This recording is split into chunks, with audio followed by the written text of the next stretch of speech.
Supreme Leader threatens Trump. Those who are familiar with the politics of the region, they know that the Americans' involvement in this matter will 100% be at their loss. The loss they receive will probably be much more than the damage Iran will bear. If America have a military presence on the ground, without a doubt it will be an irreparable loss. They are threatening us, and they are also clearly asking us to surrender. With an unacceptable language, they ask the nation to surrender. And they ask us to come and surrender, which surprises us.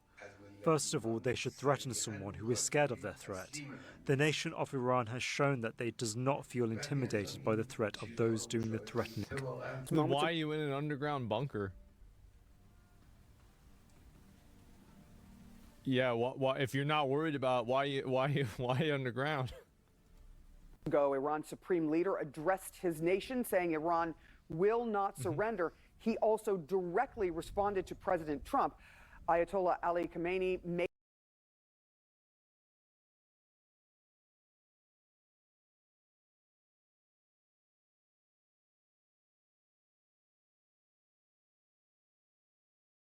this threat. Let the Americans know that the Iranian nation is not one to surrender, and any military intervention on their part will undoubtedly result in irreparable damage. His remarks coming just a day after President Trump called on Tehran to surrender unconditionally. CNN's Nick Payton-Walsh is in London. What more can you tell us about what the Iranian supreme leader is saying this morning to his nation, but clearly sending a message to the world and specifically the United States?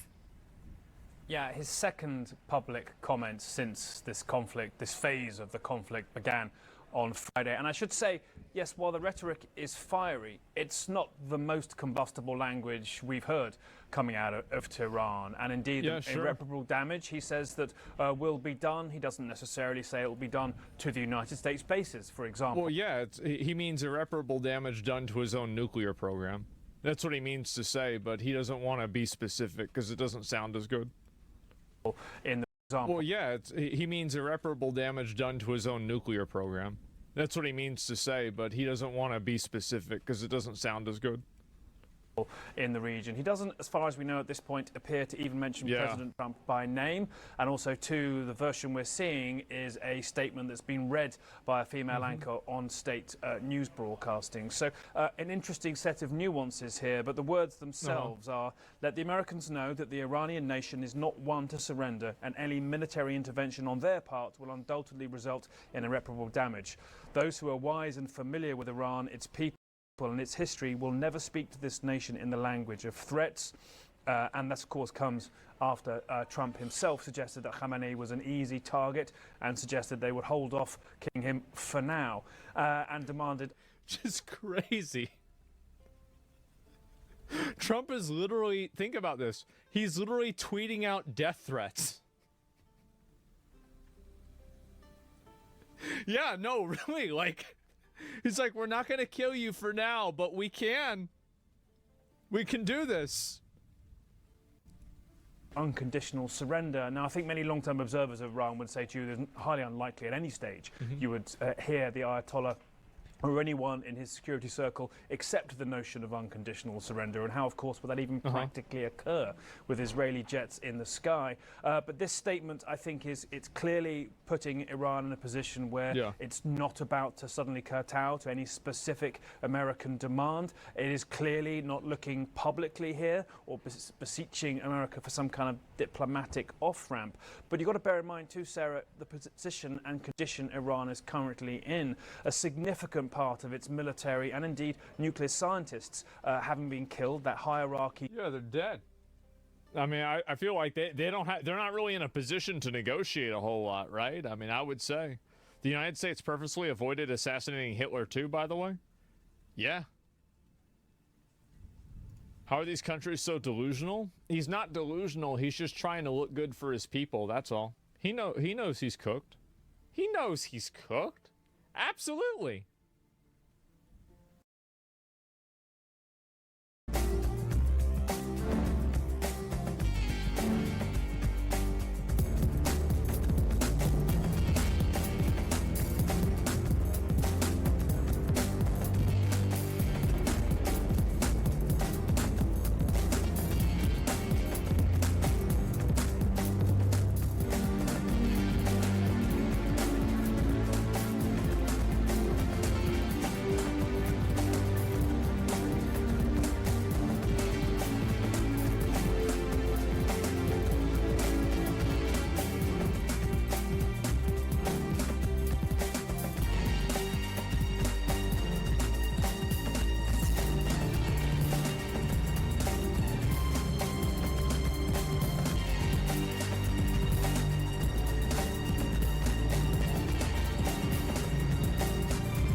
on, disrupted. Even the replacement chief of staff of the military killed in just the last 24, 48 hours. Khamenei himself clearly dealing with the most existential crisis, indeed, of his career, with the Natanz enrichment plant heavily damaged, according to UN inspectors, speaking in the last 48 hours, by these Israeli strikes. And so they're now... Well, your own people hate you. You're being bombed by not only a superior military force of Israel, but you're also being bombed by one of the most powerful countries, if not the most powerful country in the world, potentially. They're putting aircraft carriers around your country. All of the people that are supposed to be on your side are offering their thoughts and prayers and then telling everyone else to get out of your country before it's too late. You have all of the people that are part of your military leadership getting destroyed. You're trying to shoot missiles off and they keep blowing up the things that you're shooting the missiles out of. You're reduced to sitting underground in a bunker tweeting out AI fucking videos of Israel exploding. Like, yeah, he's cooked, man. He's absolutely cooked. He's done. Like, really? Looking, I think, at their military arsenal. What indeed do they have left? Some experts we've been speaking to have suggested they have between 1,000 to 2,000 missiles that could hit Israel. They've possibly burned through 500, maybe 700 of those so far. So really doubts as to how much they have left that could be used as a deterrent against Israel, period. And I think that will be dictating a lot of their choices going forwards. They can't publicly give in, but there's not an awful lot, potentially, as far as we know, they can do to deter the US and Israel in the days and weeks ahead. I don't think that America and Israel should listen to anything other than a complete and absolute surrender from Iran. They are known liars. They've been making shit up constantly. All they do is tweet out propaganda. Nah. Total surrender. That's not going to happen? Well, then I guess something else will have to happen. That's what we're planning? Yeah.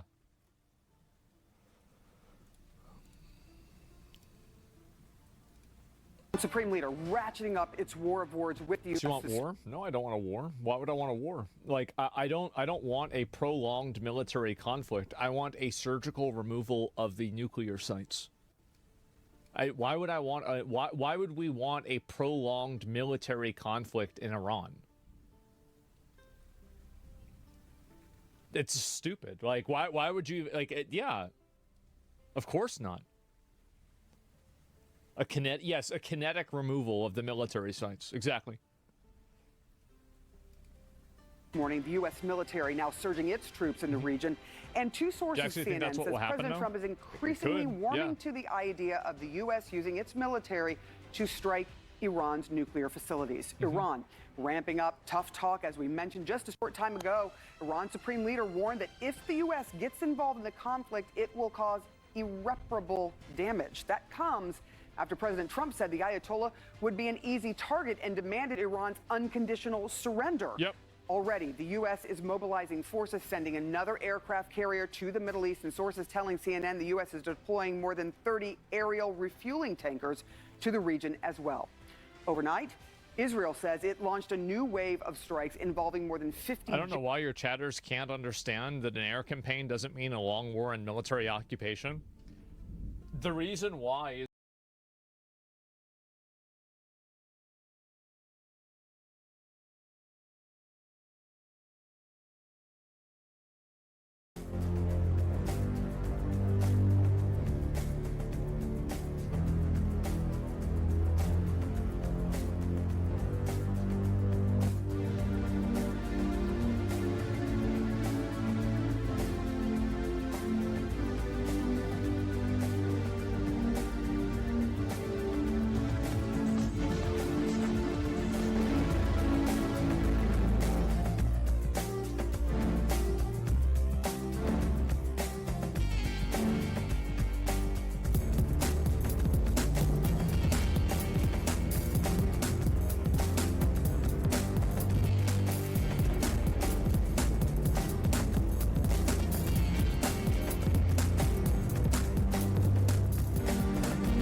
actually, they're not even stupid. A lot of them just don't know anything about what's happening.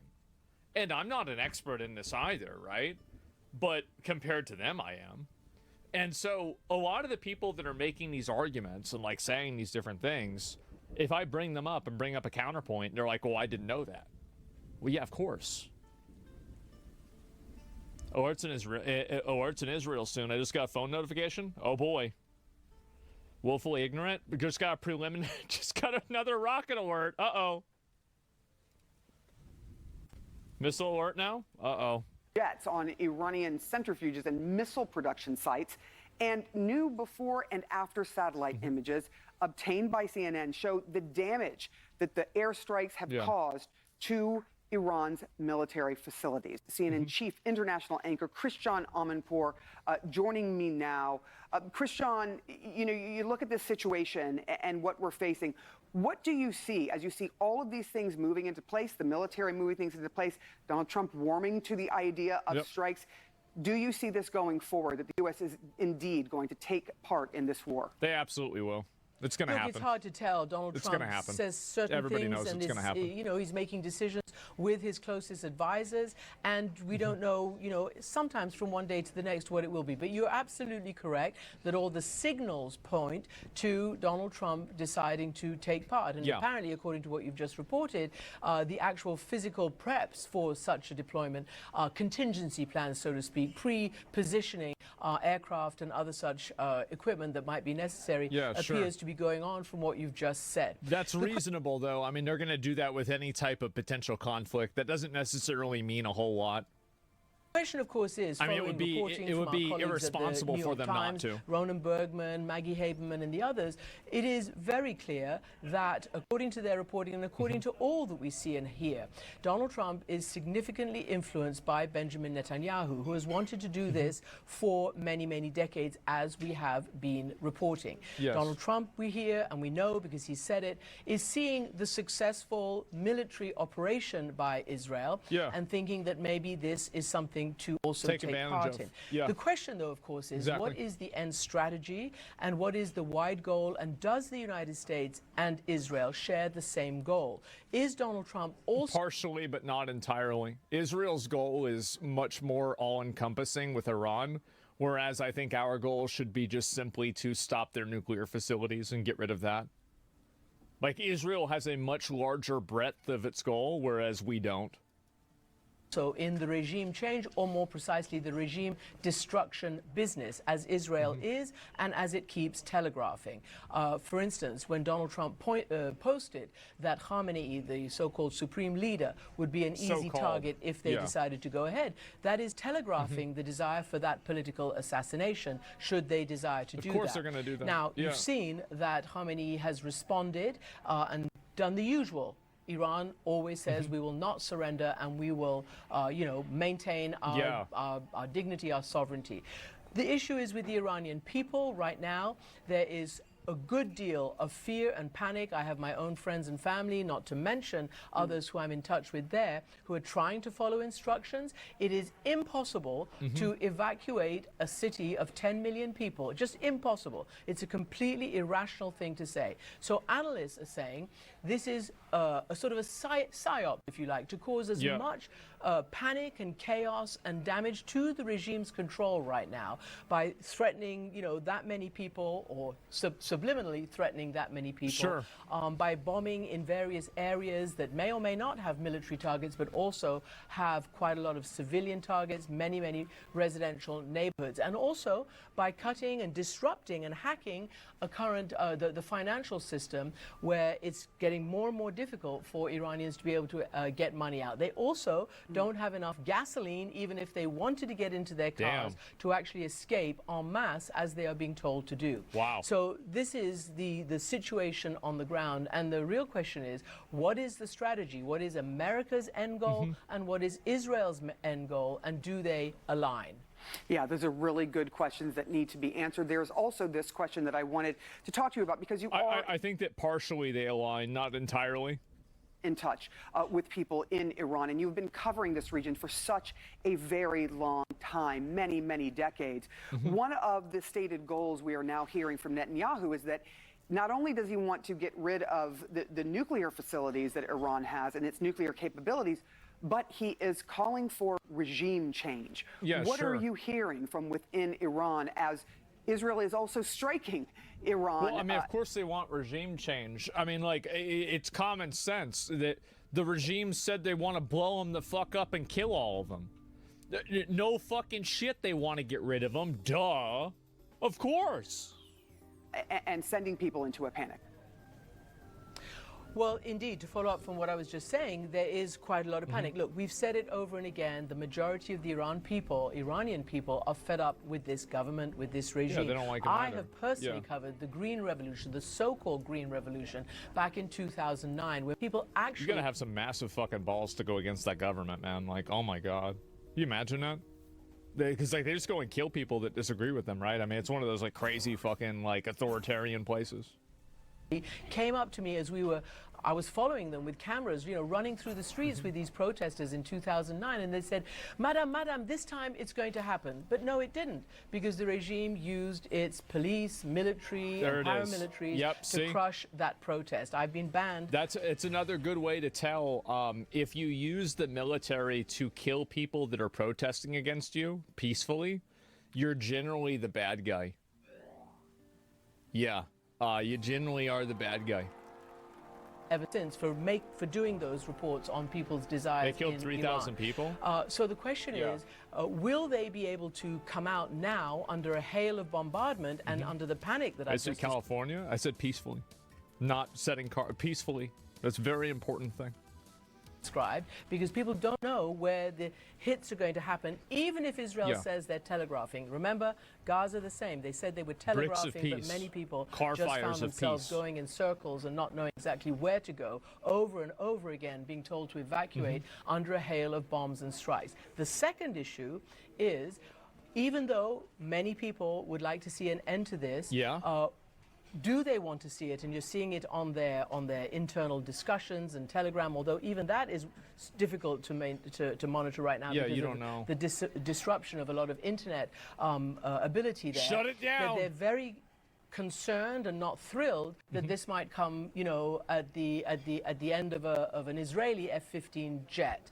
It is very, very sensitive in that part of the world, especially given what that part of the world and many parts of the world view as, you know, the decimation of the Palestinian people by Israel right now in Gaza and in the West Bank as well. So there are all those complicated things. Then the last most important thing is who comes next? If regime destruction is the aim, who and what comes next? Who knows, right? But whatever it is probably better than a bunch of psycho, crazy fucks that, like, whenever somebody dies, they say they're a martyr. I mean, let's be honest, right? I mean, damn, that's some crazy-ass shit. And, FOMO, what is this? This is another guy complaining. I'll watch this. I'll watch this one, then we're going to look at the thing where Trump's actually talking about himself. Breaking news, President Trump not revealing whether the U.S. will get involved in Iran. Yeah, well, why would he? I said it's very late, you know? Yeah. I said it's very late to be talking. Mr. President. Yeah. I don't know, there's a big difference between now and a week ago, right? Big difference. And this comes as the Israel-Iran conflict is now in its 6th day. They know, yeah. Late is the hour, Gandalf. So this was overnight over Tehran. Video from a semi-official Iranian media outlet showing air defenses repelling projectiles over the city. The U.S. is scrambling big time right now with more assets to the region, including a second aircraft carrier strike. I mean, the thing is that, like, I see this and I feel like they have too many planes on that. Because, like, remember whenever they had to turn one of them really fast because one of those missiles and one of the planes it literally just fell off? I feel like you got too many of them on there. Yeah, like that's gonna, I mean, oops. And more than 30 tankers for in-air refueling. Yeah. This morning, Iran's Supreme Leader Ayatollah Ali Khamenei is rejecting President Trump's calls for unconditional surrender. This is what he said just a few hours ago. Iran has never surrendered. Why should we surrender? If they threaten us again, they will receive an irreparable strike. Fareed Zakaria, What a fucking retard. Oh my God. the host of CNN's For sure. GPS, is joining us now live from London. Fareed, everyone wants to know if the U.S. is going to get directly militarily involved in this. I love the quote, Trump, nobody knows what I'm going to do. Conflict. What's your analysis? Nobody Well, President knows. Trump is clearly enjoying playing the part of a very unpredictable leader. You know, some people call it the madman theory of foreign policy, where, you know, you deliberately make it so that no one can guess what you're going to do. Yep. And you're sort of trying to out-crazy everyone else.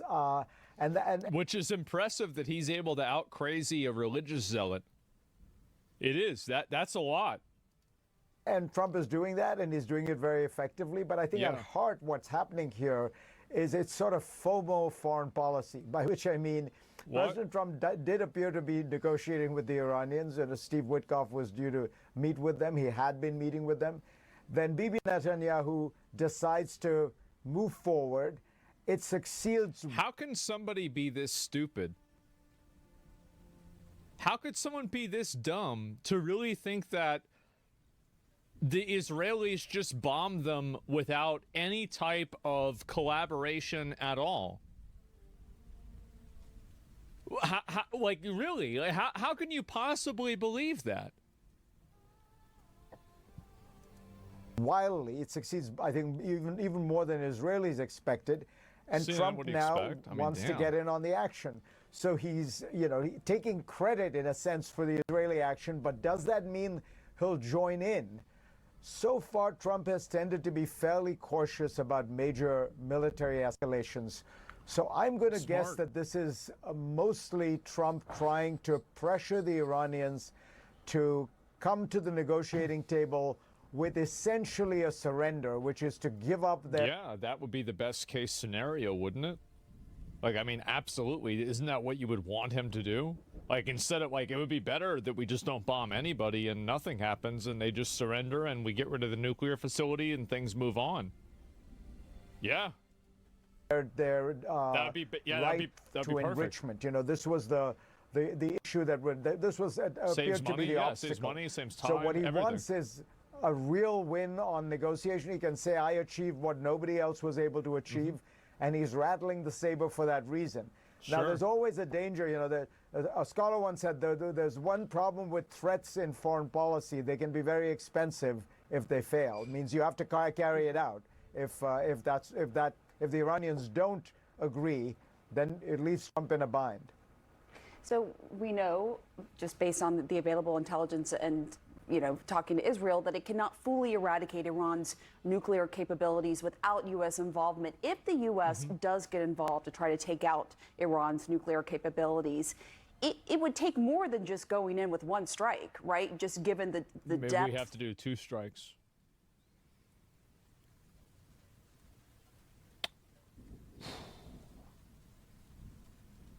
Could be 3. Wow.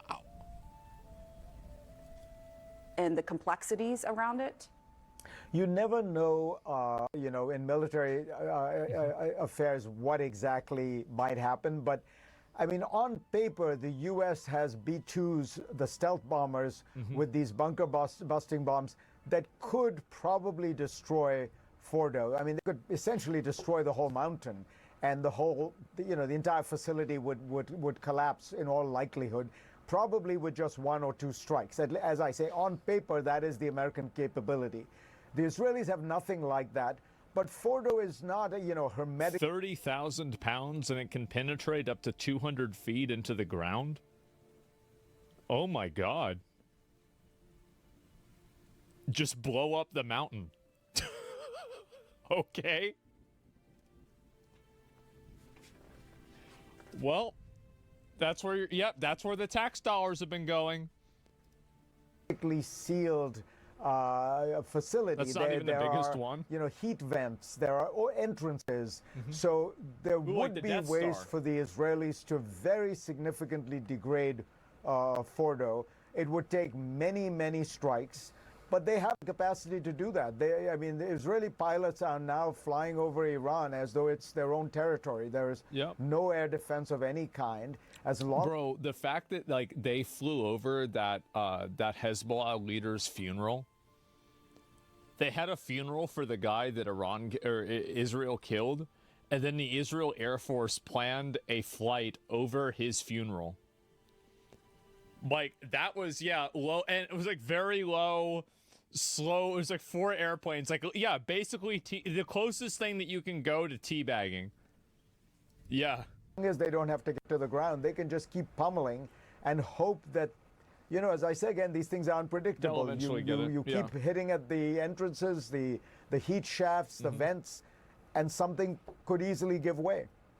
It's interesting you say that, Fareed, because Trump in his remarks just a few minutes ago said, and I'm quoting him now, they have no air defense, referring to the Iranians, meaning the Israelis, for all practical purposes, destroyed Iran's air defense system. Seems Is that way. right? Yes, it's even more dramatic than that, Wolf. They've destroyed all of Iran's air defenses. You remember they did that several months ago after the Hezbollah attacks. But what they've also done is, in this extraordinarily clever move, they got all the Iranian commanders into a room and then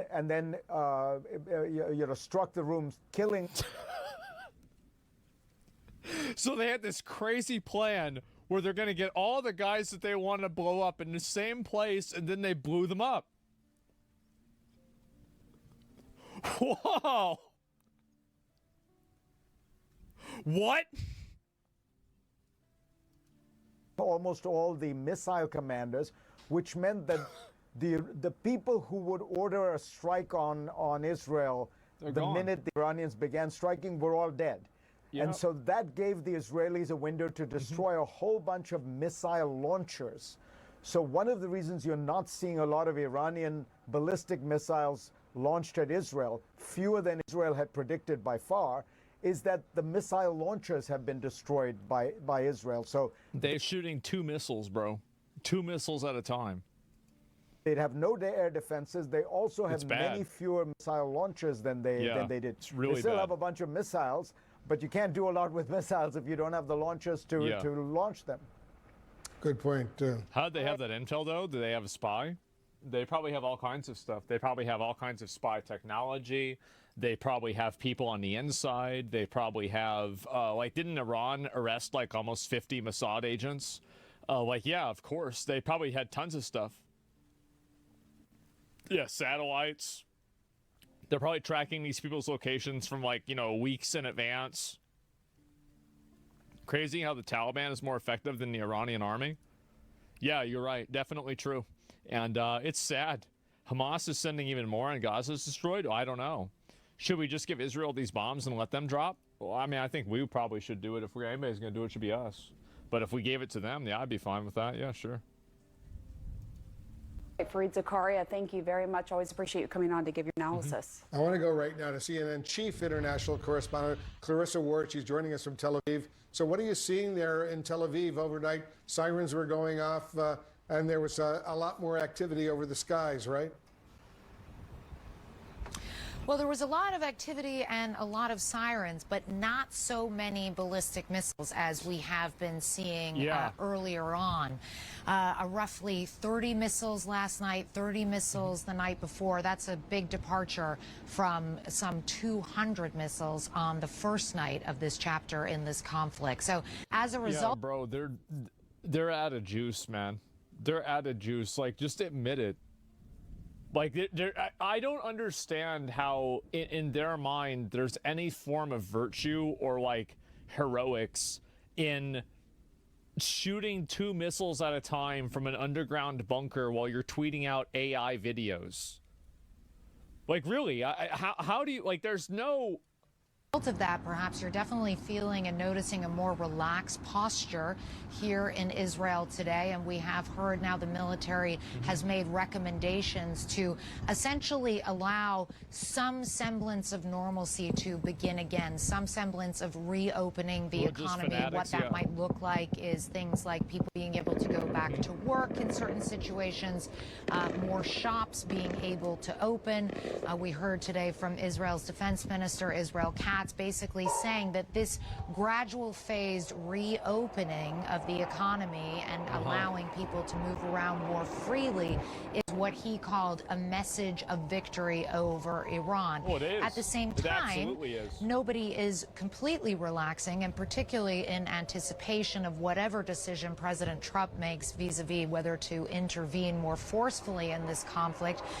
The U.S. Embassy here in Jerusalem has announced that it is closed today, tomorrow, and Friday. No real official reason given, but certainly the timing is not coincidental, I would say, and also particularly given the fact that many Americans are stranded here at the moment and trying to get out of Israel. It's certainly an unusual time in that context for the U.S. Embassy to close for 3 days. So people waiting and watching and preparing for whatever comes, but certainly a sense on the ground, particularly here in Tel Aviv, that people are breathing a little bit easier as a result of what is believed to be significant damage done to Iran's capacity to launch the Deputy Foreign Minister. My bad. Breaking news. Preparing for whatever comes, but I clicked and then I just had the fucking video pop up. It's obvious that they've been massively crippled. It's obvious. On the ground, particularly here in Tel Aviv, that people are breathing a little bit easier as a result of what is believed to be significant damage done to Iran's capacity to launch those ballistic missiles, which were coming out in full force just a few nights ago, Wolf. Yeah, I mean, it's pretty obvious that they're out of juice, man. They're totally out of juice. They're done. I don't see them coming anywhere or going anywhere with this. It's just not going to happen.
wormholes everywhere. Like in the back of your refrigerator connected to your grocer. Okay, now you're going Homer Simpson on me. No! Wouldn't it be fun if we were just the nth intelligent civilization to rise up on planet Earth?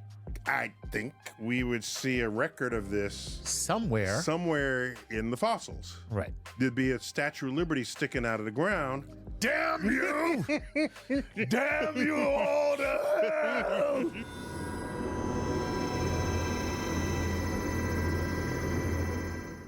Star Talk, Cosmic Queries. Oh, yeah.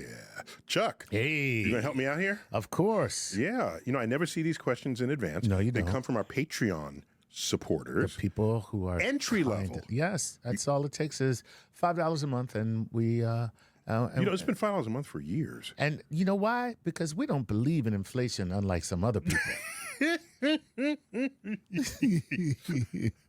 So, is there a theme today? Nope, this is a grab bag. Just random. Whatever they want. Ask me anything. Let the people speak and ask. Okay, let's get right into it. Inquiring minds want to know. Here we go. Let's get right into it. Okay, Eric44 says, hey, legends. Eric here, exercise physiologist and space flight physiology researcher from New York City. Love it. Look at that. Love it. He says... My question is, all motion requires time, but does all time include motion? I would say the measurement of time requires not only motion, but something that repeats. Okay. Think about it. Right. Have you ever measured time with something that did not repeat periodically? The answer is no. No, you can't. A day repeats every day. Right. Seconds repeat. Everything repeats. Months repeat, years repeat. Right. So where there is no repeated motion, there can be no coherent measure of time. All you'd be able to do in your own reference frame is sequence events. This came before that, before that. Right. And I remember in the before 4 times. No, the before 4 times. Right. I'm older than you. I'm right. Before 4. So now the sequence of events can be different depending on your reference frame relativistically. You could be moving in a different direction and you'll experience those events in a different sequence than I will. But in my reference frame, like I said, if nothing repeats, time cannot be measured. Right. With any meaning or repeatability. So it's a fun, interesting philosophical question. Yeah. But space can exist without a time, I would think. Space don't need time. No, it doesn't. I mean, space is there. Like, I'm here. You know, I'm not going anywhere. You want to measure something? That's your business. That's what you. I don't care what you measure. I'm right here. So there you go. That's very cool. Well, there you go, Eric 44. Well, I answered that quickly. That was a great one. Wow. Well, we're off like a rocket. This is Maurice Backer. Says, Dear Lord Nice, dear Dr. Tyson, I am Ilyada from the Netherlands, and I am 12. My question is, what is the one book that every 12-year-old should read? And my name is pronounced Elida. Oh, okay. Thanks for the phonetic there, Elida. He knew in advance. I called you Ilyada, and yada, yada, yada. Anyway, stop. No. Okay, Elida, and I didn't get it right. She asked, I should read these beforehand. Anyway, universal respect and greetings. Delightful. So, what a mature 12-year-old. What a very mature 12-year-old. That's clearly not written by an American kid. Without a doubt, you know. Yeah. So I'm very biased here because I only write books that I think people should read to get them enlightened about the universe. Okay. And I find gaps in the publishing landscape. All right. Scientific landscape. I say I'm gonna bridge that gap. I'm gonna put something there. I'm gonna put something there. Right. So I can say at age 12, writing like that, and plus the Dutch, they're fluent in English. Yeah, well, I mean, yeah, without a doubt. Okay, so even though they're free no, that's not Dutch. I know. No, you're mixing that up with the Swedes. With the Swedes, I know, but it's funnier when Like Dutch is actually that's actually Dutch, but it doesn't make for a funnier, it makes for a funny joke. But anyway, you're right. My book, Astrophysics for People in a Hurry, okay, has a young people's version of it. Called Astrophysics for young people in a hurry. Now I keep thinking young people should never be in a hurry. Yeah, well, they got to get back to them video games. You know what I mean? I gotta read this book quick because Valorant is waiting. Halo ain't gonna play itself. Gotta get back to the video game. Let me see what Neil says before I get back to Roblox.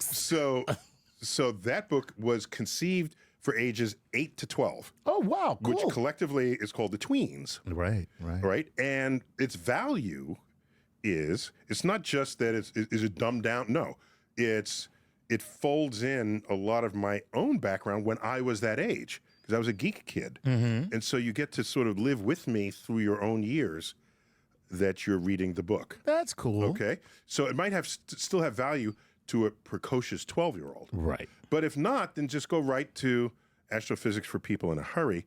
It's not astrophysics. It's real astrophysics. It's astrophysics. It's astrophysics. Right. But I have cherry-picked it for the coolest stuff in the whole universe. Right.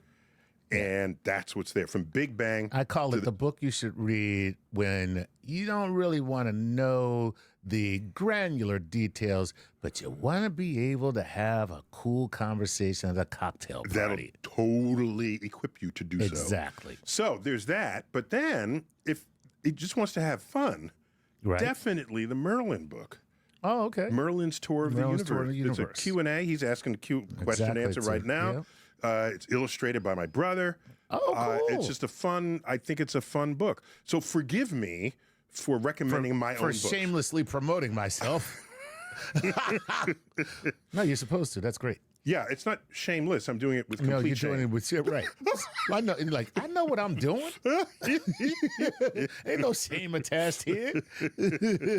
So I think he will enjoy those. I'm certain of it. Okay. Because they're written with that in mind. That's all. Right. Now, is it Elida a boy's name or a girl's name? I don't know. I don't know. He or she. Elida? Elida. Yeah. Okay, let's degenderize it. Yeah, we'll call them they. They. So, Elida, sorry to misgender you, if in fact that's what I did. Right. But those, I think any of those three books will, as Chuck said, you can get some good reading in between video game playing. Right, okay. Halo ain't going to play itself. There you go. All right. Here's Andrew Bowen. I'm riding at the edge of our universe since the Big Bang and moving with the expansion. What does it look like when I'm facing back at us? And what does it look like when I'm facing outward ahead? It looks just like it does here and now. Ooh. We are at the horizon of anybody who's at our horizon. Exactly. And anybody at our horizon sees the universe all around them like anybody else does. There you go. Yeah. Yep, that's right. So what would happen is, if you, imagine this instant, go to our horizon in this instant, light from us emitted 13.8 billion years ago is only now just reaching you. Right. You will see all of us as galaxies being born. Right. So this would be your horizon. That's what it is. That's how that works. So yeah, that's so cool. We are all equally as far away from the origin of the universe as each other. It's like being in the middle of the ocean. Yes. Yes. Yeah. You go to your horizon, you're still in the ocean. You're still in the ocean. Right. That's so cool. Wow, great question, Andrew. I love it. Oh, by the way, we don't know how far the universe extends beyond our horizon. Right. Just the way there might be a point where land shows up. Right. No matter how big the ocean is. Right. So there might be a point where you run out of galaxies in the universe. And stuff. Right. Right. But we don't know that because every direction we look, we see galaxies being born. Exactly. So we are deep within a space-time continuum that's much larger than our own bubble. Man, that's so. But you know what happened? Right. If one day, the cosmic microwave background disappeared. Uh-oh. And that would mean that our horizon, which is expanding at what rate? Well, it's got to be. Well, isn't it faster than the speed of light? No. Just visual horizon. It's expanding at 1 light year per year. Right. So in a billion years, we'll be 14.8 billion years to our visual horizon. All right. So the point is, if the cosmic microwave background disappeared, right, and then you just see galaxies up to that edge, that means our horizon is washing over a part of the universe where there is no matter. There are no galaxies. Oh. And we would have reached the edge of any material substance in the universe. Right, because we're... Now, wait, is that because we're traveling? No. Our horizon is continuing to move out. Oh, because it's moving out. It's moving out. It's moving out. So it will always find a galaxy being born. Right. Okay? Until it doesn't. I gotcha. And so, once we get past that, that means nothing's there. Nothing's there. Oh, correct. Snap. That's finally getting beyond the ocean and land. Right. Yeah. All right. Wow, that was cool. In a show like Star Talk, we jump from black holes to biotech to brain chemistry because science is both complex and interconnected. But we don't just throw ideas at you. We organize them, frame them, and make sense of how they fit together. That's exactly what Ground News does for the news. Instead of just feeding you headlines, it zooms out, showing you how stories are being reported, who's reporting them, and what's being left out. Like a telescope for the media landscape, it helps you see not just the brightest signals, but the whole constellation of perspectives. Think of it like a peer review for the news. Instead of just trusting one headline, Ground.News lets you track the evidence and form your own conclusion based on the full picture. And right now, Star Talk listeners can try the top-tier Vantage plan for just $5 a month, which is a 40% discount. So, if you're into science but lean a little skeptical and want to see the whole story, head to ground.news/StarTalk or scan the QR code to subscribe. Stay curious and stay grounded. Now, back to the show. So, let's go to Young Han. Young Han. Spell Young. Y-O-U-N-G. Okay. Mm-hmm. Young Han, who says, Mr. Tyson, I love your work and your show. Can you talk about the Silurian hypothesis and how it impacts how we should view our own species, civilizations, and specialness, or lack thereof, here on Earth? If advanced civilization is so fleeting and difficult to detect in our own fossil record, is it going to be easier or harder to detect in space? Wouldn't it be fun if we were just the nth intelligent civilization to rise up on planet Earth? Or even the nth civilization of humans that had rose up and destroyed themselves, rose up again multiple times. Right. So I think we would see a record of this somewhere in the fossils. Right. You'd think. Right. There'd be a Statue of Liberty sticking out of the ground. Damn you! Damn you all to hell! You apes! There'd be. I mean, that's an example of a Silurian civilization that predated the planet of the apes, because that was Earth. Right. Okay. It seems to me we would find a record of it. But if we find bones, we find other fossilized artifacts of dinosaurs from 65 million years ago. Right. Then, and by the way, the biggest mammals of the day were these tiny little rodents running underfoot, trying to not get eaten by T-Rex as hors d'oeuvres. Yeah. Okay. So you can't presume that there were big brain mammals before that, because that was the origin of the mammals on Earth. Right. Around that time. Right. Is there a possibility that the civilization before us were not mammalian? Okay, so I haven't seen any like dinosaur casinos or left over. No, I mean, just you would see things. Right. We're not ignorant of the history of what happened in Earth's crust.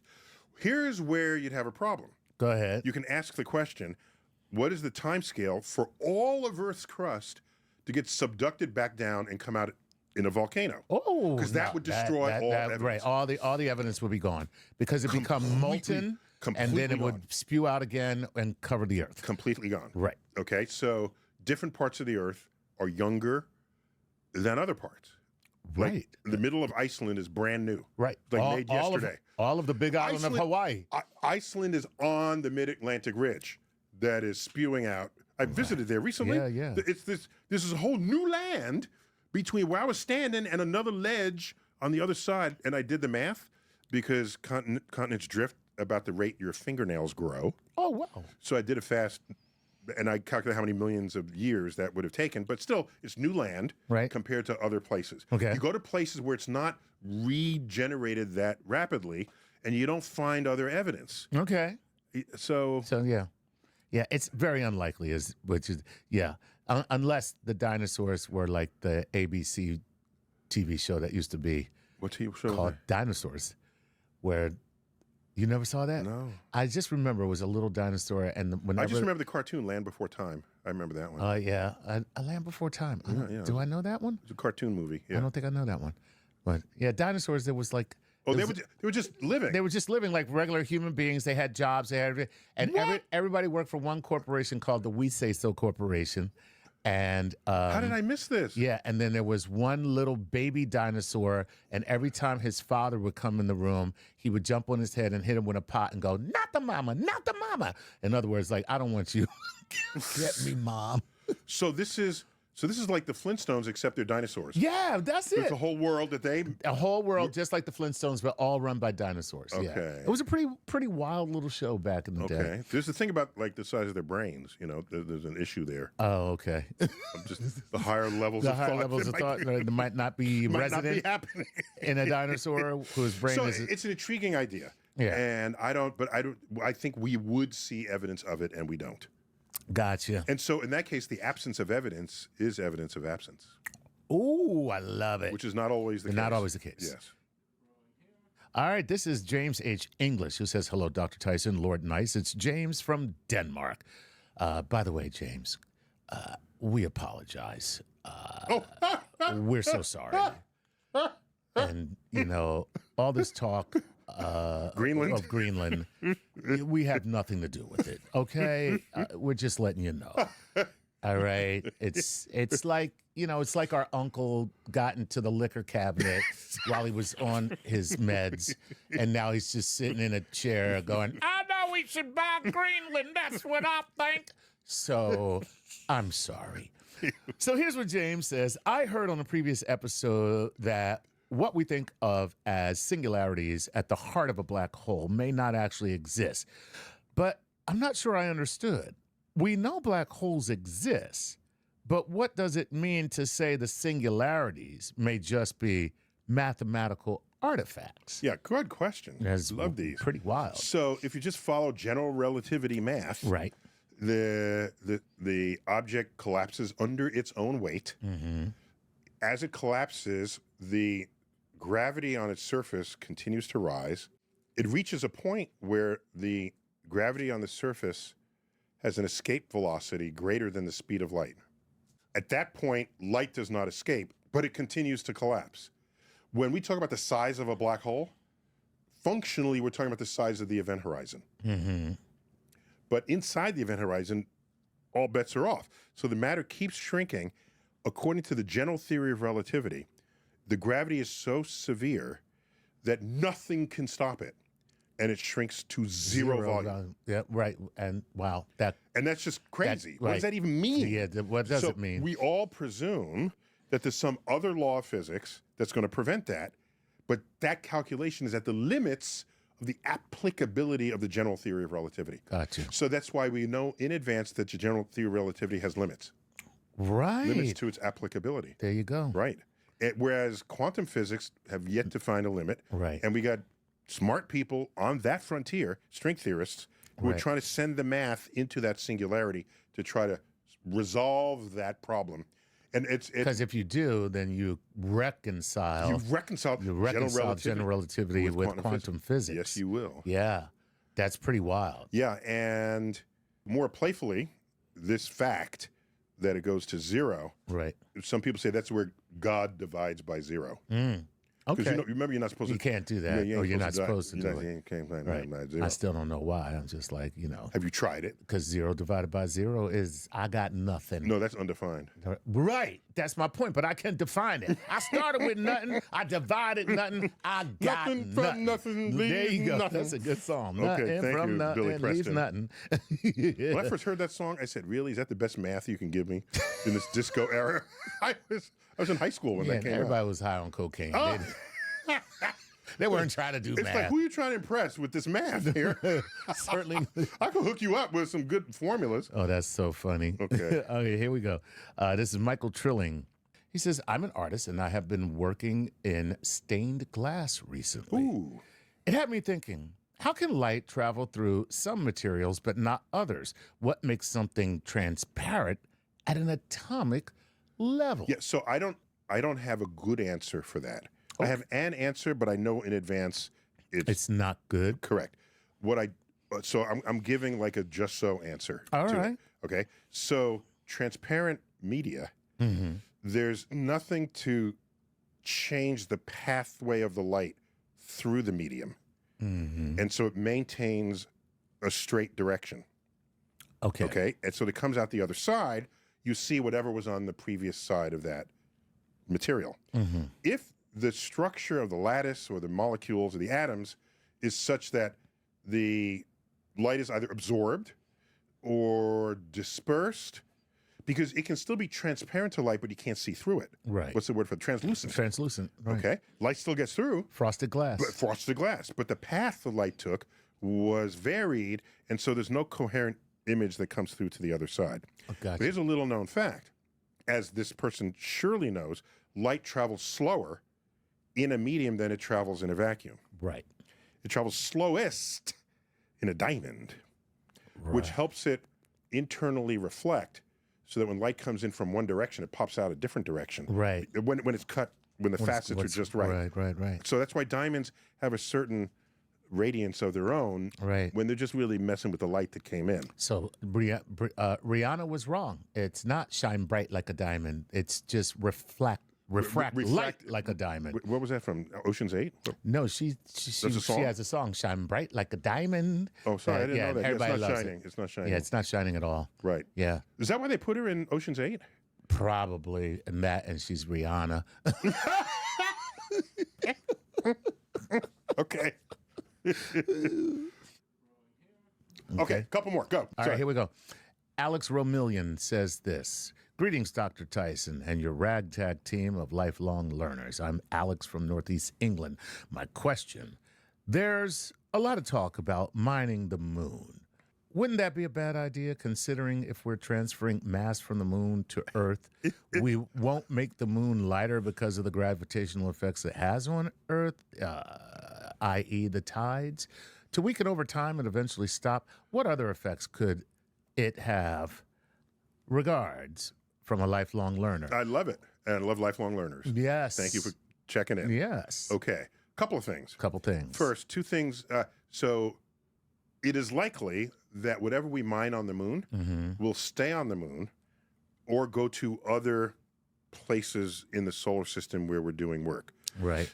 It's not likely that the moon has something so valuable that we need to bring it back to Earth. Especially since the moon was carved out of our crust in a collision between a Mars-sized protoplanet and Earth. Right. It sideswipes up, our crust goes into orbit, coalesces to form the moon. Right. And so the moon it's our crust. That's probably not too valuable. No, it's not too valuable. Not too valuable. Yeah. To go there and then bring it back. So now, but suppose we did. Suppose we mined 100% of the moon. All right. Brought the whole damn moon back piece by piece. I love it. Okay. All right. We still have tides. Right. From the sun. The sun. All right. Because sun tides are about a third as strong as the moon tides. Right. All right. So you still have tides. Not as big, not as bodacious, but you still have tides. How much heavier does Earth weigh? The moon is a little more than 1% the mass of the Earth. Oh, that's nothing. That's nothing. I ain't doing that. That ain't doing that. That's a mosquito. Like if you weigh 100, a mosquito on an elephant. So if you weigh 100 pounds on Earth, you'd weigh 101 pounds and a little and change. No, that's barely and you worth. Fluctuate that. That's just not worth the trip. between meals and between poop. Right. Okay, you fluctuate. Yeah, more that than happens to me every morning.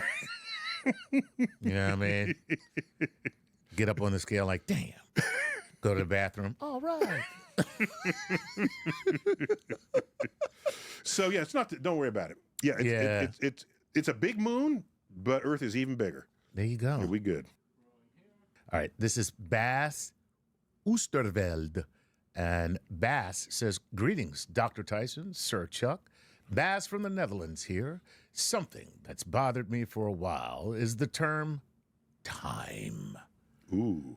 Why do we still call it that? Time isn't absolute. It's relative and experienced differently depending on our motion through space-time. A photon doesn't experience time at all. Right. Wouldn't it perhaps be better to rename time in a scientific context? Would something like observer-related perception of reality not be a better representative of what we should call time? I'd love to hear your thoughts on this. Have a beautiful day. I don't have more time for this, Mr. Oosterveld. Okay. I have one answer. So it's a cool little thing that he's positing. Time has one syllable. Exactly. And what he read there, count the syllables. Count the syllables. Observer, relative, perception of reality. It's 14 syllables. 14 syllables. Time has one syllable. Right, exactly. So take that word and make it mean what we want it to mean. And by the way, and that's the meaning of the word. And you can't even say what time is it with his. You would have to say, what is your observer-related perception of reality right now? And there's certain things that we do just because it's simple. For example, our words that describe the sun and the horizon are pre-Copernican. I don't say to you, Chuck, at what time does Earth rotate such that our sight line to the horizon reveals the sun sitting out there in space? Instead, I say, when sunrise? And when sunset. And when sunset. All right. And I think we're okay with that. Yeah. Because the sun didn't really rise at all. Well, from your point of view. Right. But still, it's a simple two-syllable word. Yeah. So I don't mind precision, but not at the expense of economy. All right. Very cool. All right, here we go. This is Zach Sweet. And Zach says, hello, Dr. Tyson, Lord Nice. Zach here from Moonsville, New York, or Munsville, New York. You've talked about knowing mathematically how to create a wormhole in previous cosmic queries and other explainers. I was wondering, what is keeping us from taking the mathematics from paper and applying them to the physical world, going from script to screen, so to speak? Oh, I like that. Thanks in advance. I like that. So the problem is we're missing an ingredient. Oh, really? Yes. We need going from script to screen, so to speak. What is keeping us from taking the mathematics from paper and applying them to the physical world, going from script to screen, so to speak? Oh, I like that. Thanks in advance. I like that. So the problem is we're missing an ingredient. Oh, really? Yes.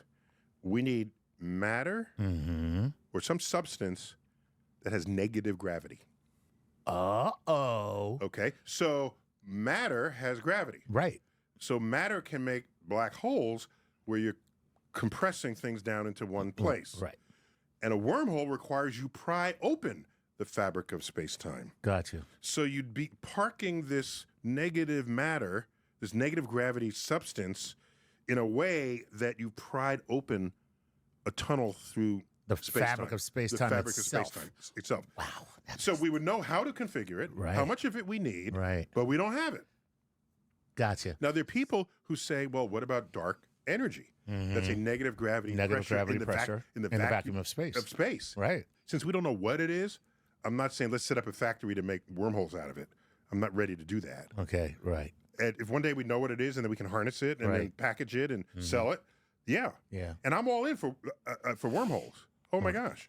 That'd be very cool. I want wormholes everywhere. Yeah.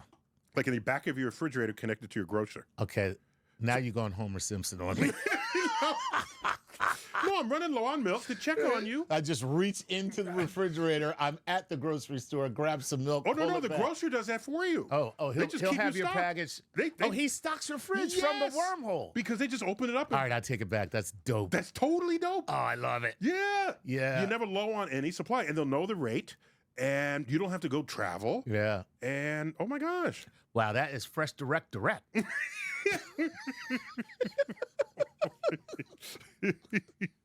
That's the wormhole edition of Fresh Direct. So, and there's so many things that we just take for granted require transportation systems that would just be rendered obsolete with wormholes, such as on Star Trek, the transporter. Right. You don't need to deconstruct your entire body molecularly, put it into a pattern buffer, and then beam it somewhere and recreate it, hoping you get the the same pattern in the exact same sequence. With all the neurosynaptic memories and everything. Yeah, you just walk through a portal and you're there. You're there. Yeah, you're there. Yeah, exactly. It would render that solution to travel obsolete. Yeah, but it would just ruin like the most awesome effect that Star Trek came up with, which is it's very cool. All right, Chuck, we got time for 2 more. All right, we're getting a lot done in we this got one. a lot done today. Wow. All right, here we go. Am I getting better at giving short answers, maybe? I think the questions might be helping. No, I'm joking. Yes. Here we go. This is James Liggett. Hi, y'all. This is James from Midland, Texas. Midland, Texas. I know Midland, Texas. The place where baby Jessica fell down the well. James, let me explain something to you, James. Let me just help you out for a second. No, stop. That is not a claim to fame. That y'all let a little baby fall down a hole and that you couldn't get her out, and that the whole country had to find about it. The whole country learned about it. The whole country learned about it before you were able to get this child out of that hole. Okay. I know Midland. It's the Twin Cities there. Midland, Odessa. Midland and Odessa? Yeah. Okay. Yeah. Midland. The rich folk live in Midland. Oh, okay.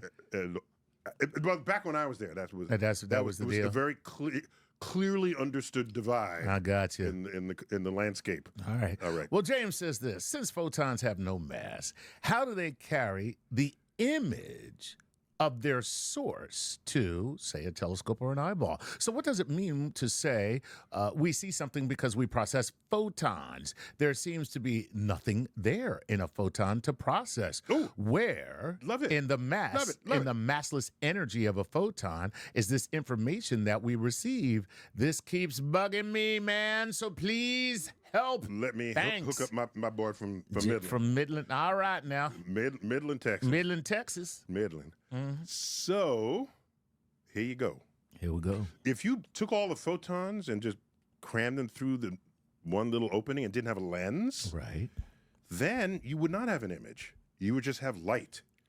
That's what we do when we take a spectrum of an object. Uh-huh. We take all the light, funnel it down into what's called a slit, goes through the prism or equivalent device, and you see how much energy, how many photons of different wavelengths is coming from that source. It's not an image at all. It's not an image. You don't know what the hell the thing looks like. Right. But you have this many that are red, this many blue photons. This has extra photons in a particular place because an atom is sending you energy extra in that zone.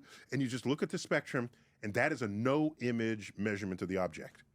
If you take the photons and have a lens, then there's a photon that came from your nose, a photon that came from your toe, a photon that came from the top of your head. It's a different color because your hair is black, your skin is brown, your shoes are red, and so this will be a red photon, this will be a black photon. And the lens reconstructs where they came from onto your detector. You focus it up, the photon lands exactly according to what the image was. So you're right, a photon alone contains no image information. You need the ensemble of photons to do so. Wow. Dude, that was a really good question, Yeah, James. and I hope he feels good about that. Yeah, that you should be. I learned something just then. That's really damn cool. All right, well, last question. As you said, all right. This is Alan So we Short. went from the Netherlands to Midland, Odessa, to Denmark, to northeast England. Well, you're going to love this one. This is Alan Short from Thailand. Thailand? No, I'm joking. I'm lying. This is Alan Short from Italy. Italy. Italy. Grazie. Buongiorno, Alan. He says, with a profound admiration and the utmost awe of Professor Tyson and HRH Chuck Nice. I don't know what HRH means. His Royal Highness? I'll take it. When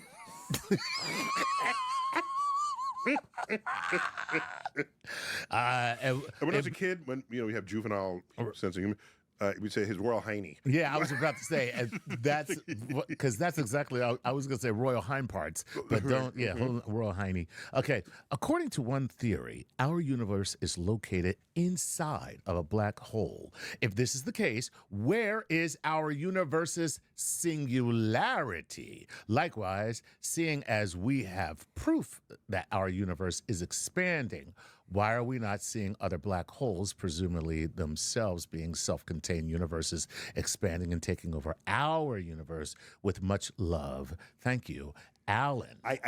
Brian Greene would be better to answer that, so I'll give what I can. Okay. All right, so a couple of things. All right. Some equations related to a black hole apply to our entire universe. Okay. Such as we have an event horizon. We have a horizon. Right, we do. It's analogous to event horizon of a black hole. Correct. If you look at the density of matter in the universe out to that event horizon, it is the density of matter you would need to make a black hole the size of our universe. But is it a black hole? Okay. Right. And so if it is, then there ought to be a singularity somewhere that we haven't seen. We don't know where it is. Right. Okay. And so... Unless we're just the information of the black hole. Oh. And so what we're seeing is the holographic information of the black hole. The black hole is inside our black hole. I want to be more than information. I want to be a boy.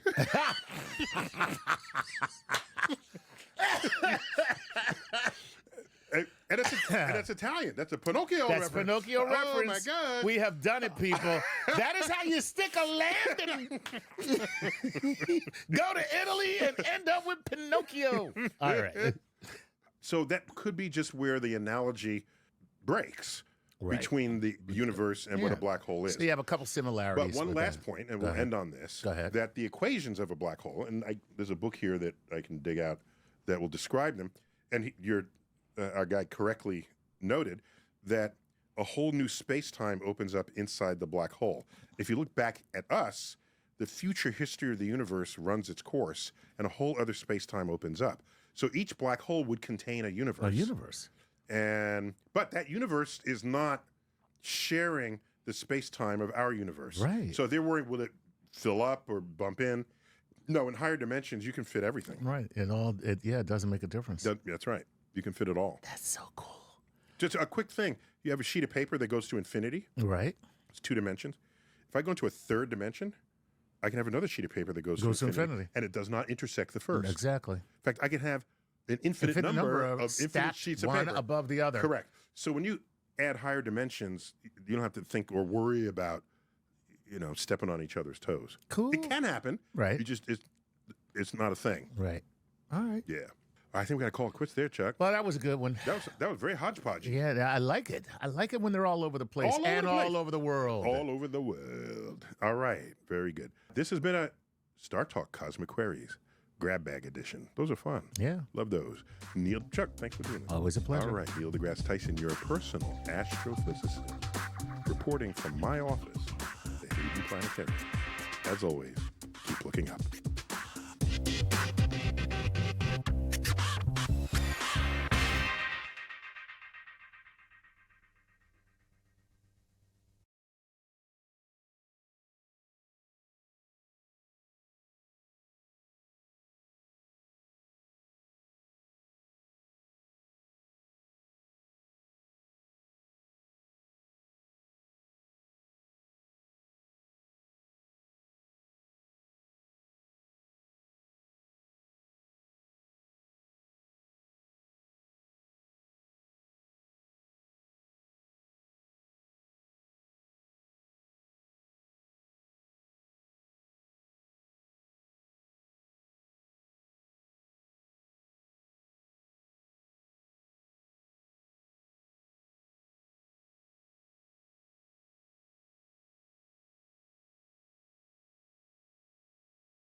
He's now in miserable conditions in the Philippines, but the dude made his own bed. I believe he didn't have any criminal intent. I think he really is that dumb. Even when he was confronted, he was essentially saying over and over again that he didn't believe he did anything wrong and nothing was ever going to happen. No matter what, he's stuck in this detention center for a while. And from what I've heard, the Philippines court system is extremely backlogged, so this could easily be 1 to 2 years of trial procedures for Vitaly here. This whole situation was just so avoidable on his part. Who in their right mind would steal a security guard's motorcycle in the Philippines? Vitaly, he's now in miserable conditions in the Philippines, but the dude made his own bed. I believe he didn't have any criminal intent. I think he really is that dumb. Even when he was confronted, he was essentially saying over and over again that he didn't believe he did anything wrong and nothing was ever going to happen. No matter what, he's stuck in this detention center for a while. And from what I've heard, the Philippines court system is extremely backlogged, so this could easily be 1 to 2 years of trial procedures for Vitaly here. This whole situation was just so avoidable on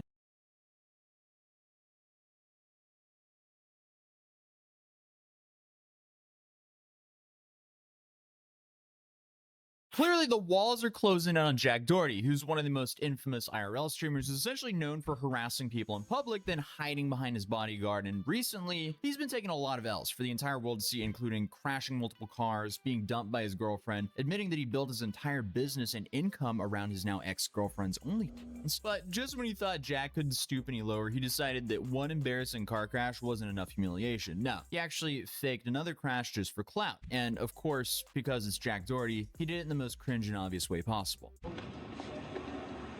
Oh my god! Christy! Is it bad? Yes, it's bad! Are you okay? Are you okay? Bro, this is why I don't let you drive.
What was that? I mean, like, I guess he just makes content for kids because there's no way anyone above the age of 13 would believe they just crashed that car into the wall. Obviously, there's a lot of questions to be had with that video. Why wasn't the wall damaged? Why did they run out of the car acting like they just crashed it when they clearly didn't? Is this like an attention play, or did he just very poorly try to use his new girlfriend as like some sort of scapegoat for him just crashing his car? Like, there's just a whole bunch of questions here. But Jack posted this video right after the rental car company he rented from posted a video about this incident. My girlfriend was driving and like, I don't know what happened. Like, she lost control and like kind of crashed. Is she okay? Yeah, she's fine. How bad's the accident? It's like minor, I feel like. Can you come past? Can you bring it past here so I can check it out? We can come right now.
see you soon. Bring the car with you, man.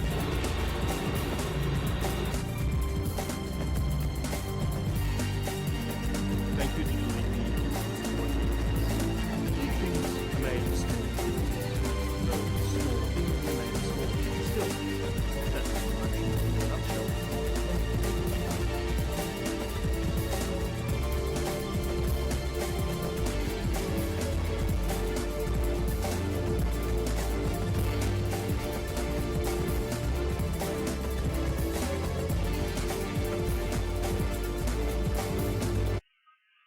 So you're not fertile? Maybe. Well, have you tried, or are you just not trying yet? Sir, I'm just married, sir. It's Stop been this being 3 an months awkward ago. grandpa, I'm okay? just married. Okay, so you just got married. So what you're saying is you're trying a lot, or I don't understand what you're trying to tell me. No, I have not planned for the children yet. Okay. I don't know what you're waiting for. I'm sure your parents want a bunch of grandbabies running around. Yeah, they want it, but I told them that I'm not planning yet. Maybe after 1 or 2 years. After 2 years. Why?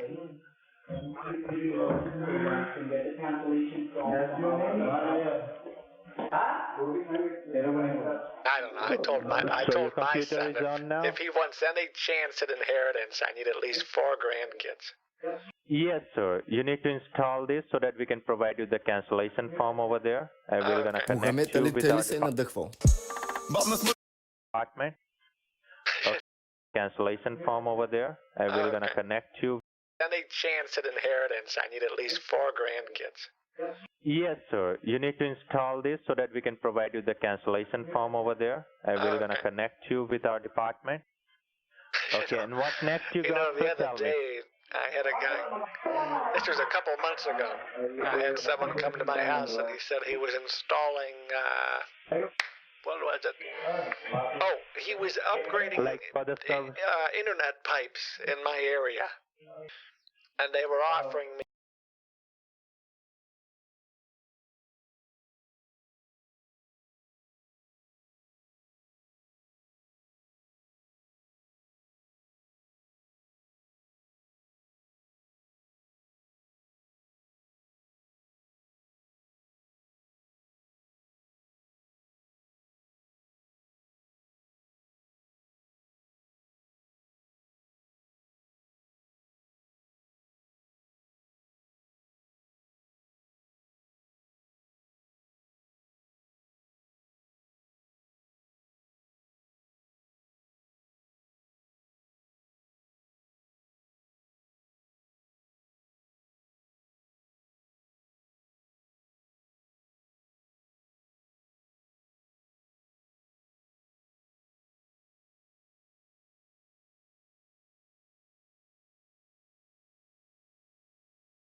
a pretty good deal.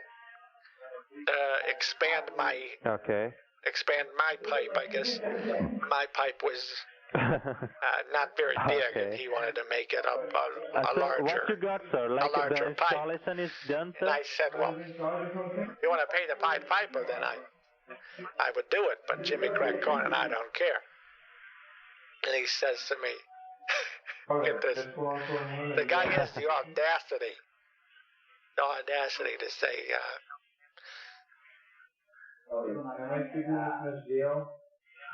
What were we talking about? Okay, sir. Have you? Oh, the pipes. The The pipes. installation is done. Yeah, sir? he wanted to install the pipes in my house, so he has the audacity to back his truck into my driveway. Spills his pipes everywhere. Okay. Pipes for days. Okay. And I said, All right. the sir. pipes are crawling. So have you He clicked wants on me to install, help him sir? pick Have you it clicked up. on install? A 75-year-old man wants me to help him pick up all his pipes. Next. Sir, if you're gonna tell me the ID and the password so that I can provide you the cancellation form so that we can go ahead and cancel this transaction, okay? So can you help me with your ID and the password which we have provided into your computer right now? Yeah, it's that's fine. That's fine. You know, This is my our father software used to which tell we me I have- was too yeah, poor to we pay have- attention. Abey Terama. Okay. All right. Just tell me the ID. Just tell me the ID, sir. What was that? What was that? Yeah, hi sir. Very good afternoon. This is Eric. How are you doing today? A very good afternoon to you as well, Eric. How are you? All right. I'm fine. Thank you for asking, sir. All right. So the thing is that my colleague has said that you have not ordered this product and you are not the authorized person. Well, so what you want to was the cancel the product, shipment. though? I never did find out what the product was. It's an Apple. It's an Apple phone. It's an Apple phone. Why would you want an Apple iPhone. phone? Not me. Somebody tried to purchase the product with the help of your details. And as you are telling, you have not ordered this product. So we will go ahead. We will cancel the shipment and we will refund your money back, which is $399.99. Yes. Okay, and how much was it? $399.99. Is that cheap for an Apple phone? I only know banana phone. No. The Apple phone is not coming to your house. That phone is coming to the Philippines, and for that product, your account will be debited. Oh. We will refund your money right now, $399. So just tell me only the name of your bank. Oh, it's East National Community Bank. Okay, and I do believe you do online banking with that bank, right? Of course. Okay, so what we will do, we will transfer you the money right now from our Chase Bank. The money is coming into your account from the Chase Bank, okay? Okay. Okay, and what you need to do, you need to simply log into your bank. There you will see one option like accept and decline. You need to click on accept and then the money will be transferred into your account, into your checking account right now. Okay? Where? Okay? Into your checking account. We have sent the money to your checking account, okay, of your bank. You just need to log into your bank How right about now. we do one more game, but this time you teach me how to play your signature Ash. What do you think about that? Ash is hard to play. It's not easy. Kadeem, I think you can teach me how to do it though. I'll tell you. Wait, is Rich Guy Challenger? How about if someone runs away from you, I'll tell you the basics about it. You don't have to go into the game. All you do, if someone runs away from you, just keep auto attacking them and they can't do nothing about it because they can't turn around. Okay, so wait, how's that hard? No, it's easy. It's somewhat easy, but Ash is not the best champion in the game. Israel was better than Ash. Okay, but FF. Do you think we should do a game of Ash now, though? I want to get into League 2. If you want to play a League game together, we could. Wait, do you have an account that's Gold 1? No, but I can.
play normals. Okay, you know what, Kadeem? Fuck it. Not like. I'm logging into League now. What?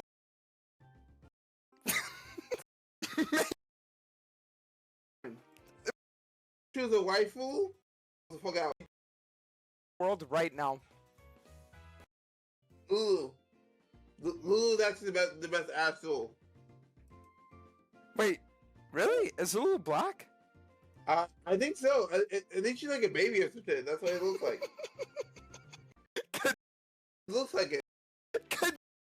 How much? $100.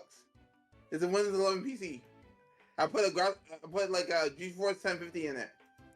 Wait, who did you buy it from? Amazon. They sell it everywhere. I know, Trin. I'm up the round because it's always glitching on my end. Okay. I banned on it. What? Just died by the tower. Everything's too broken. Like they survived through like 5 minutes. You know why we're getting long queues? It's because Riot's trying to find the. They're like, what the hell? Oh God.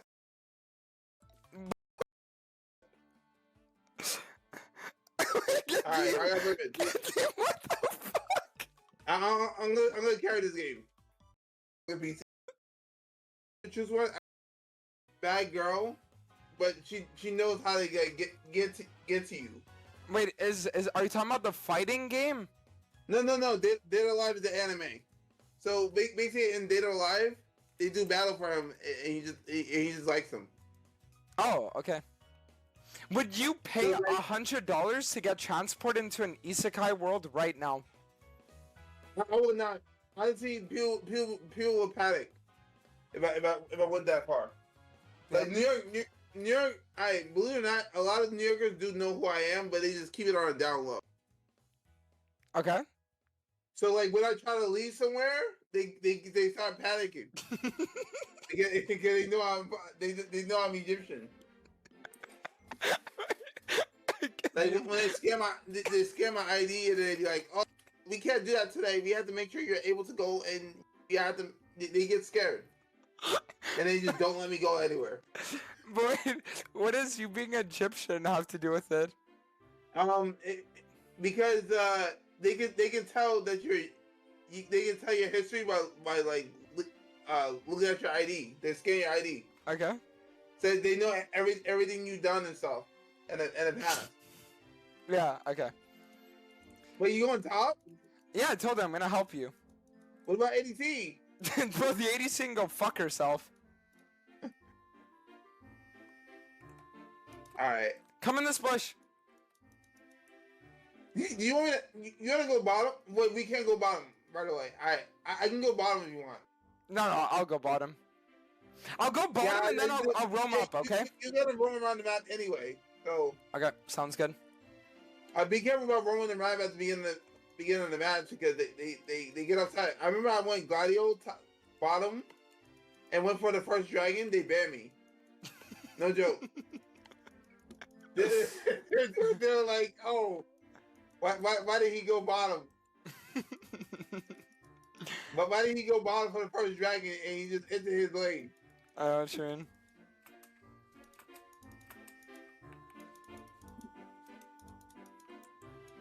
Okay, I'm fighting against. Who is this guy?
Dude, is he challenger? He's trolling me. Dude, why did he talk to me? Wait, how's Bob going? Wait, is which guy challenger? I don't know. I don't think he is. I think he's probably just a streamer. Wait, who? The enemy Gangplank? Yeah, I think he could be a streamer. Look at his name; it's so unique. Dude, I don't think Emperor India is a streamer. Could be. I think he's probably just a streamer. Wait, who? The enemy Gangplank? Yeah, I think he could be a streamer. Look at his name; it's so unique. Dude, I don't think Emperor India is a streamer. Could be. I mean, you're not wrong. You're not wrong about that. he basically just taunted me and just left the lane. Is he trolling? Wait, he just left the lane? Yeah, he taunted me and just left the lane, and he didn't even want to battle me. What the fuck? This guy has to be serious. Is he serious? Did he take me as a joke? You should never take Bird as a joke. Kadeem, I'm telling you, I don't think he's a streamer. I don't think so. Nah, right? He's not a streamer, right? No, probably not. But his name is mad unique. Euphoria? Streamer, right? No, probably not. But his name is mad unique. Euphoria? Euphoria India? What the fuck? Emperor India. So bad. You know, Euphoria is supposed to be a robot that like takes over the world. Shit. Yeah, but it's not Euphoria. It's Emperor India. Oh. What the fuck? He has to be a child. That has to be a challenge name. He's not even CSC. Is he? He's taunting me. All right, we're about to win this match. Yeah, we got this shit easy. He got mana regeneration. I'm not gonna use my teleport at the beginning of the game, so I'm gonna let him CS a little bit. He let me CS, I'll let him CS a little bit. Dude, he just left the lane. Is he stupid? Alright, whatever, okay. Is he taunting me or what? I think. Oh yeah, by the way, the lag went away after I came back. Does that make any sense?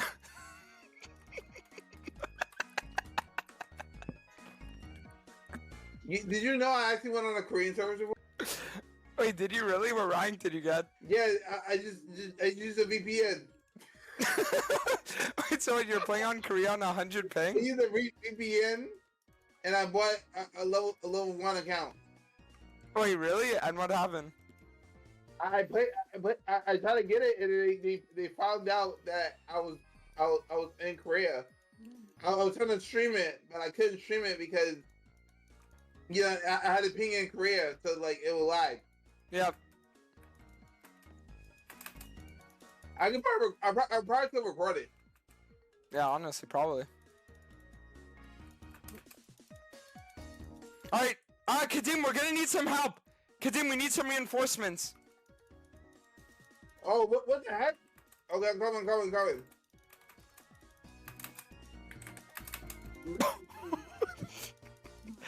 right here. Right, that's it.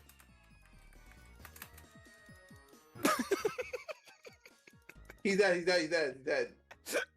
Okay, Gangplank is missing. How do you know? He's hacking! Again? How do you...